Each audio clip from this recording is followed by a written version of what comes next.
Bonjour à tous et bienvenue sur Sanitas Arte. Aujourd'hui, cette vidéo est dédiée au tabagisme ainsi qu'à ses impacts sur la santé. Le tabagisme est un problème majeur de santé publique à l'échelle mondiale, avec des conséquences qui peuvent être dévastatrices sur le corps humain. Et avant de commencer, afin de nous aider à faire grandir notre chaîne, pensez à vous abonner, à partager cette vidéo et à lui mettre un pouce en l'air. Tout d'abord, qu'est-ce que le tabagisme? Pour faire simple, c'est la consommation de produits à base de tabac, principalement répandus sous forme de cigarettes. La fumée dégagée par la combustion de ces produits contient des centaines, voire des milliers de substances chimiques qui peuvent être nocives et dont plusieurs sont connues pour causer des maladies graves. Parmi ces produits chimiques, on retrouve le goudron, le monoxyde de carbone, l'ammoniac, et je vous fais pas la liste, sinon demain on y est encore.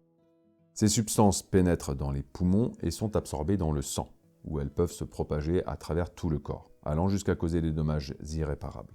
Les effets du tabagisme sur la santé sont multiples. Tout d'abord, il est directement lié à de nombreuses maladies respiratoires, comme par exemple la bronchite chronique, l'emphysème, le cancer du poumon, etc. Et la fumée de cigarette, quant à elle, endommage les tissus pulmonaires, réduit la capacité respiratoire et augmente le risque de développer certaines conditions graves. En outre, le tabagisme est également un facteur de risque majeur pour les maladies cardiovasculaires, telles que les crises cardiaques et les accidents vasculaires cérébraux. Le monoxyde de carbone présent dans la fumée de cigarette réduit la capacité du sang à transporter l'oxygène, ce qui met une pression supplémentaire sur le cœur et les vaisseaux sanguins. De plus, le tabagisme peut également affecter d'autres parties du corps, augmentant le risque de développer divers types de cancers, y compris le cancer de la gorge, de la vessie, du pancréas et de nombreux autres organes. Les substances toxiques présentes dans la fumée de cigarette endommagent l'ADN des cellules, favorisant la croissance de tumeurs malignes. Parlons un peu d'histoire. Bien que la consommation de tabac remonte à plusieurs millénaires, la pratique de fumer des feuilles de tabac roulées dans du papier ou des tubes est apparue plus tard. Les premières formes de cigarettes ont été documentées au IXe siècle en Amérique centrale. Elles étaient très différentes des cigarettes modernes. La cigarette telle que nous la connaissons aujourd'hui a commencé à prendre forme au XIXe siècle. Les premières usines de fabrication de cigarettes ont été établies en Europe et la popularité de cette méthode de tabagisme a rapidement augmenté, en partie grâce à l'invention de machines à cigarettes. Au cours de la révolution industrielle, la production de cigarettes est devenue plus automatisée et les méthodes de publicité ont évolué, ce qui a contribué à leur diffusion à grande échelle. Les entreprises du tabac ont également commencé à se développer à l'international, exportant leurs produits dans le monde entier. C'est seulement au XXe siècle que la prise de conscience générale débute concernant les effets néfastes du tabagisme sur la santé.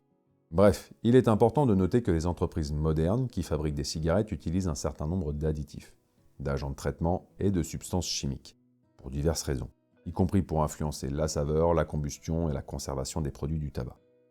Certains de ces additifs peuvent aussi être des produits chimiques synthétiques. Par exemple, lorsqu'un fumeur de cigares ou de pipe fume des tabacs bruts, c'est-à-dire naturels et sans traitement, il ne laisse pas la même empreinte olfactive dans une pièce qu'un fumeur de cigarettes. Et c'est généralement dû à tous les additifs qui sont ajoutés dans les tabacs industriels des cigarettes. Ça ne veut pas dire que le cigare ou la pipe sont meilleurs pour la santé, c'est juste qu'ils sont moins pires, si vous me permettez cette expression. Il existe plusieurs traitements et approches pour aider les personnes à arrêter de fumer et maintenir un mode de vie sans tabac. Vous avez par exemple la TRN, la thérapie de remplacement de la nicotine, ce sont les patchs, les gommes à mâcher, les inhalateurs, les comprimés à sucer et les vaporisateurs nasaux. Autrement, les médicaments sur ordonnance. Les plus couramment utilisés sont le bupropion et la varénicline. Ces médicaments agissent en réduisant les envies de nicotine et les symptômes de sevrage. Sinon, les thérapies alternatives et les programmes de conseil et de soutien comportemental peuvent être très efficaces pour aider les fumeurs à arrêter. Je vais, comme à mon habitude, vous parler d'huiles essentielles, qui peuvent offrir un accompagnement intéressant en plus du reste, dans une démarche d'émancipation du tabagisme. Pour la réalisation de cette synergie, il vous faudra des huiles essentielles de cannelle de Ceylan, de clou de girofle, de camomille noble et de l'essence de mandarine. Avant de commencer, je précise que cette synergie ne convient pas aux enfants, ni aux femmes enceintes ou allaitantes, ni chez les personnes épileptiques. Prenez un flacon ambré propre et sec. Ajoutez-y 16 gouttes d'huile essentielle de cannelle de Ceylan, écorce, 10 gouttes d'huile essentielle de clou de girofle, 10 gouttes d'huile essentielle de camomille noble, 10 gouttes d'essence de mandarine. Mélangez le tout et comme d'habitude, pour éviter un bête incident, notez avec un crayon à verre ou une étiquette le nom de la synergie sur votre flacon.